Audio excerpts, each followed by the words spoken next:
Hey guys, welcome back. I hope you are having an amazing day. Let's get right into the stories.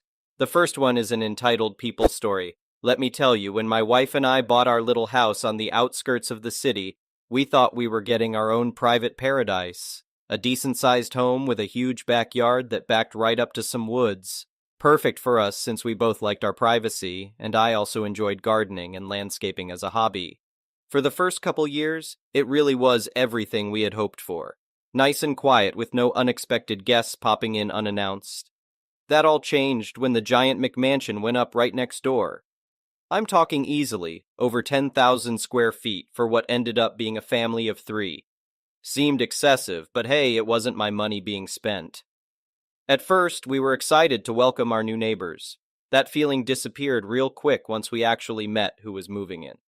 Turns out the house was purchased by some hotshot businessman who was apparently rolling in money. Again, not really my business where their money came from. The issue was when we got introduced to his wife, who I immediately dubbed Karen in my mind.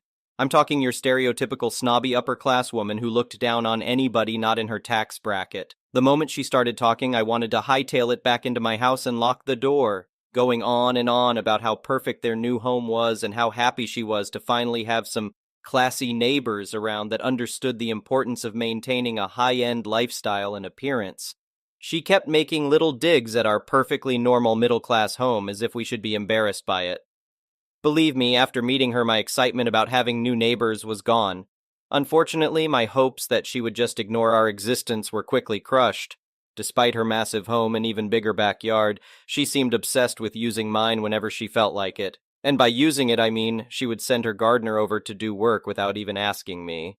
I'd come home and find new flower beds or trees planted that I never approved. Her response when I complained was that she was just trying to help make my backyard not be an eyesore.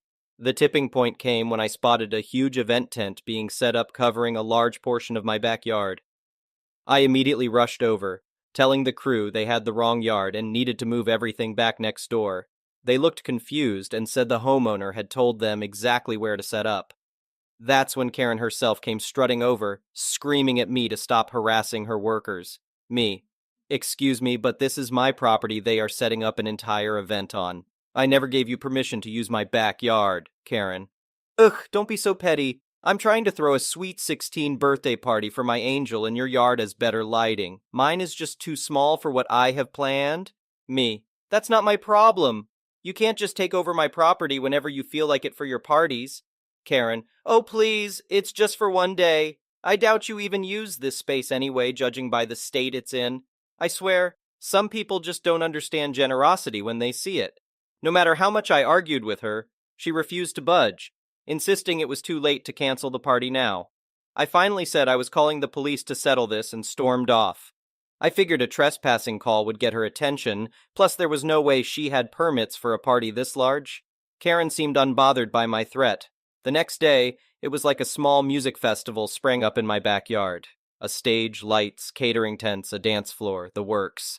Karen was too busy micromanaging her staff to even look at me as I stood there in shock watching strangers pour into my yard. I asked some of the younger folks walking by if this was really the location for the birthday party, and they confirmed it was. Apparently, Karen's daughter had sent out digital invites that specifically said to use the gate of my home to access the party. I counted at least 50 people back there, and more were arriving by the minute. By then, I had enough, and straight up called cop to get some police dispatched immediately. Karen finally noticed me again and came stomping over, screaming that I was ruining her princess's special day. I stood firm, saying she was the one illegally using my private property without permission. Soon 2 officers arrived to deal with the madness. They tried speaking calmly with Karen, who just kept making demands to have me arrested. Once they verified with proper documentation that this was in fact my property, they turned to Karen and explained she had no right to utilize my backyard without permission. Karen's defense was that technically there was no fence between our 2 properties, so she assumed the land was shared. The cops still confirmed that the property line made it clear the backyard was mine. After arguing in circles, Karen finally caved once she realized the police weren't budging and that all her guests were being sent home. With the most exaggerated eye roll ever, she agreed to have her staff move the party back to her own yard. But not before making sure to blame me entirely for destroying her daughter's birthday. Honestly, I was just relieved to have my yard back to normal. Well, Karen clearly wasn't one to let things go. The next week, I started receiving citations from the city about my backyard needing improvements to come into code compliance. Stuff like my shed needing to be repainted, the fence needing repairs, even complaining about visible garden tools being unsightly. I just knew Karen was behind the false reports. Luckily, I had documentation from the city verifying my property was completely to code. Her plan backfired, and the city actually sent an inspector to her house after I explained the harassment I had been receiving. Last I heard, she got slapped with several violations herself for some unpermitted work she had done. Guess karma came back to bite her in the end. After that fiasco, she stayed far away from me, probably terrified I'd have her mansion inspected as well. She even put up a big wooden privacy fence between our homes, which was perfectly fine by me. The peace and quiet of my backyard had finally returned. But let me tell you, that birthday bash was probably the most excitement this place had ever seen and will likely ever see again. The next one is a pro-revenge story. So, I moved into a 4-bedroom uni house. I knew 2 of my housemates. Let's call them Abby and Ben. Due to unfortunate circumstances, our previously planned housemate didn't live with us, so we found a new one, Chloe. Chloe is a horrible housemate. This becomes apparent when she never paid any bills or rent on time, smokes like a chimney inside, against our agreement, leaves home for a few days, leaving a big pile of washing up for us to do, including our pots and pans, and screams while gaming on her laptop all the way until 5 a.m. Walls are thin. Just to name a few things. Basically, she sucks. So it gets to about 4 months in, and we cannot stand Chloe. So we have a house meeting. Basically, we sit there and try to explain how we would prefer she doesn't scream at her laptop, I assume gaming, until 5 a.m. every night, as all of us get up early. Everything we bring up, Chloe denies. We have each lent Chloe a month's rent and bills too, and Chloe hasn't paid any of us back. Over $1,000 between us. Chloe denied it, saying, "I don't owe you." At this point, Abby, Ben, and I are all pretty pissed. Then a few weeks later, it was a Saturday night, and being students, Abby, Ben, and I invited friends over for pre-drinks. We asked Chloe first. They said they would be out, so that's fine. Turns out they finished work early, so they came home and were shocked to find people there. They went up to their room. They kept coming down and turning the music down, even though it wasn't loud in the first place. Chloe got so angry and threw my speaker out the window. I didn't see Chloe do it, but loads of people told me so. I'd had enough. I went to get my speaker, and to my surprise, Chloe came with me. As Chloe left, fully visible to me, she keyed my car parked in the driveway. I got up with my speaker and started shouting as she walked off. Luckily, we have an automatic light on the side of the house, and a car was driving down my road at the time, and the driver said they had a dash cam and probably caught it out the window for me. I stopped shouting in disbelief and gave him my email address. Then I went about my night, enjoying the party. When it was time to leave, a lot of us hadn't finished our alcohol, so we left it on the kitchen table and left.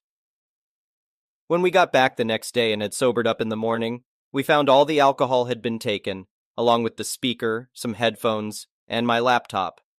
Now, I was really pissed. The revenge?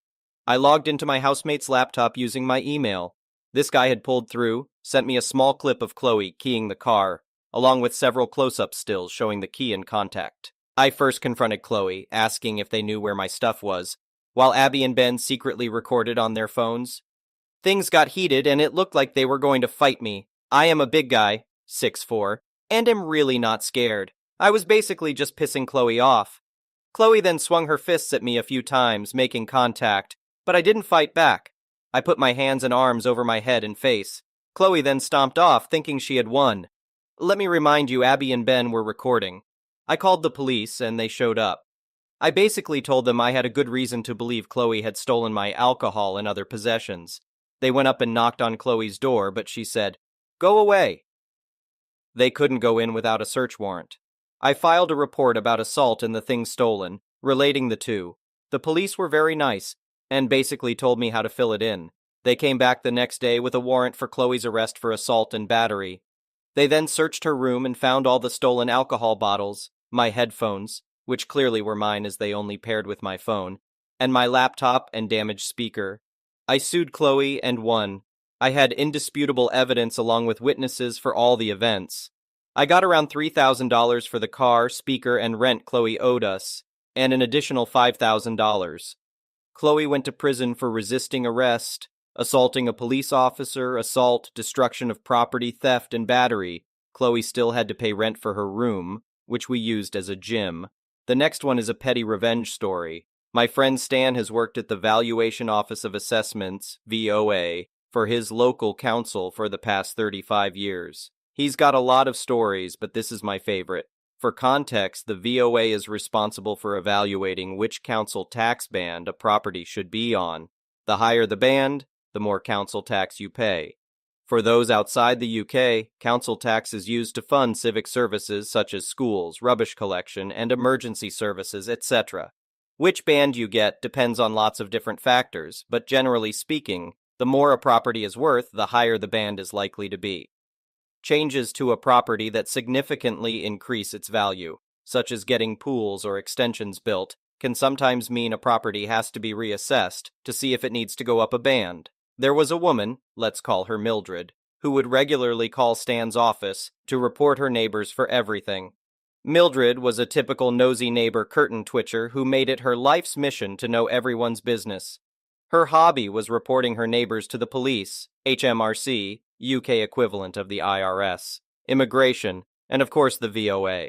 To give you an idea of just how awful this woman was, here are a few stories various neighbors told Stan and his colleagues. One neighbor got reported to HMRC because he came home with a fancy new car. Therefore, he must be evading tax. It was a 5-year-old Mondeo he just bought secondhand.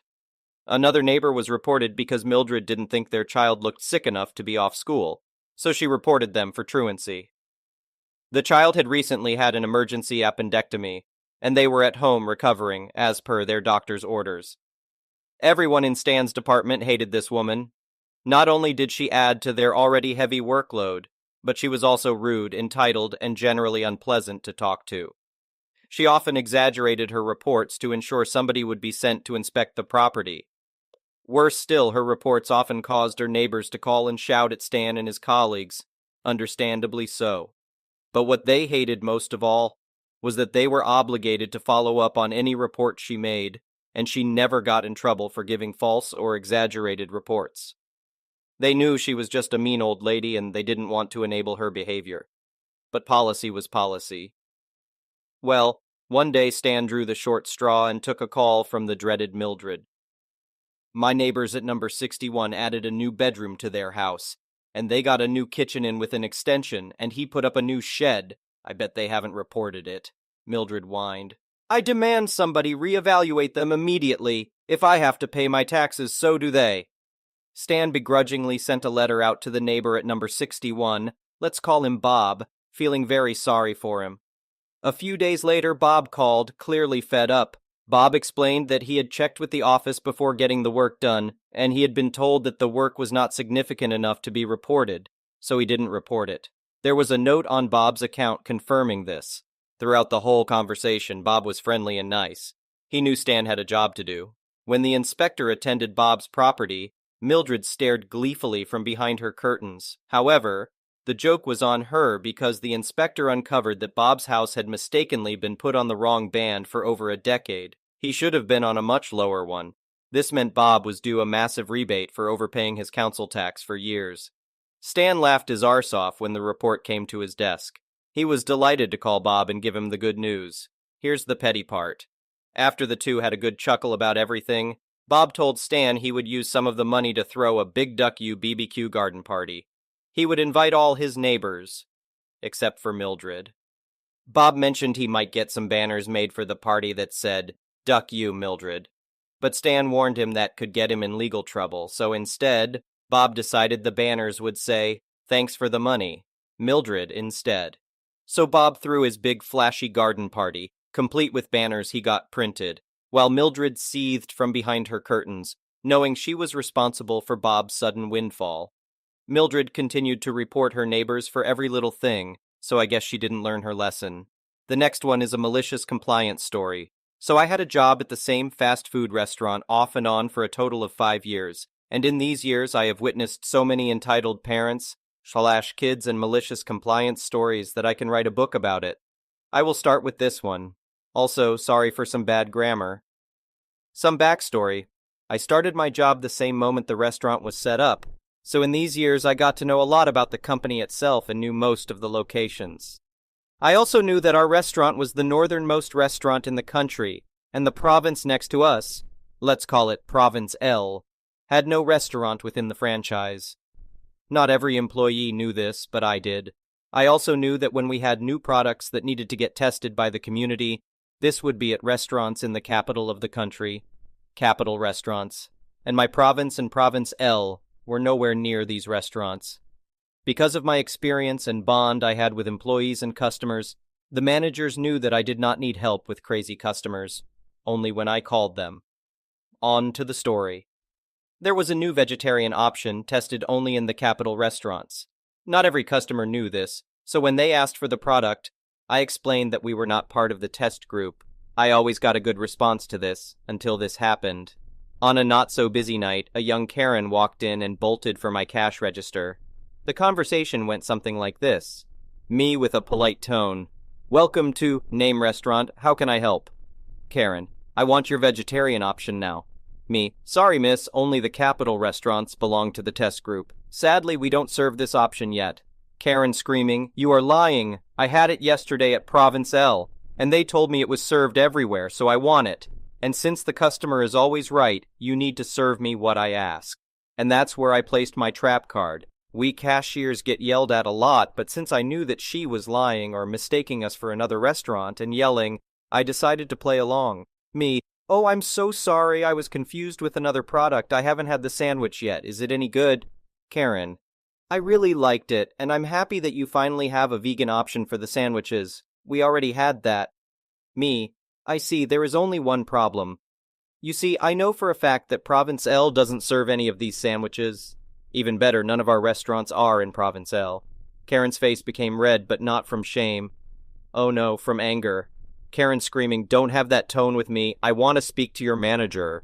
So I called my manager. Trap card activated.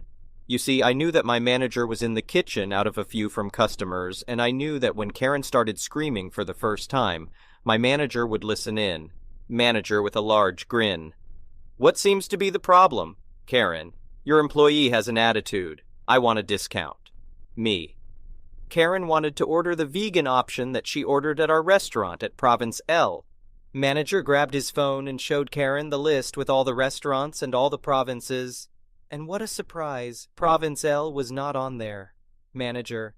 You see, it might be the case that you mistook us for another franchise. In that case, I would not do anything. But since you started to yell at my employee, I would ask you to get the hell out of my restaurant, or do you want me to call security? Karen's face was priceless. With both anger and convulsion, she stormed off. But not before I told her to have a nice day. The next one is an entitled people story. This happened a few months ago. I was coming out of Target mid-morning on a weekday. I noticed two adult women standing by the passenger side of their vehicle, a large SUV. The SUV was parked in the very first spot in the row, but the row was off to the side of the entrance.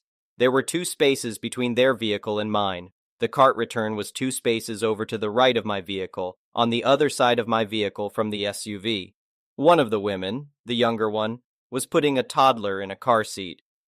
The older one was standing there talking to the younger one. As I'm walking up to my vehicle, I noticed the older one push their cart to the middle of the parking spot next to her and leave it. Now, I have to admit, not putting your cart away is a pet peeve of mine. It's one of those small, low-stakes things that I think shows someone's character. Even still, I didn't say anything for a minute because I thought she might still put it away. But she didn't, and it quickly became clear they were about to leave as they were getting in the car and putting on their seatbelts. So, my part that I played is I did say something to her. I rolled my window down, got her attention, and said, "Hi, you forgot to put your cart away." I said it in a friendly voice because I was trying to give her an out so she could be like, "Oh, I forgot," if she wanted. But that's not what she said. She said, "If it's so important to you, why don't you do it yourself?" I said, "Okay, well if you're not going to, then I will," and turned my car off and started getting out to do it. I get out and get the cart. They call me a Karen. I said, "Sure, you leave your stuff out for other people to deal with because you can't be bothered. But I'm the Karen. As I say this, I'm pushing the cart out from between our cars to take it to the cart corral thing on the other side of my vehicle. As I come out from between the vehicles, the employee collecting the carts comes by and takes it from me on his way to the corral. I turn and walk back. At this point, all of a sudden, the older one screams, "My husband got carjacked a month ago, you freaking edited." Honestly, it was kind of crazy how she went from just talking smack to full-on red face screaming like that in just an instant. I told her that had nothing to do with returning her cart. Then they both yelled that I don't have anything better to do than hang out in parking lots. This made me laugh because, weren't we all in the parking lot? As I'm laughing, I said, "Give me a break. I'm here shopping just like you were." At this point, I start walking back to get in my vehicle. Their last shot was, "Why don't you go find a kitten to save since you're so great?" I told them I guess I'd have to, since we clearly know they wouldn't be bothered.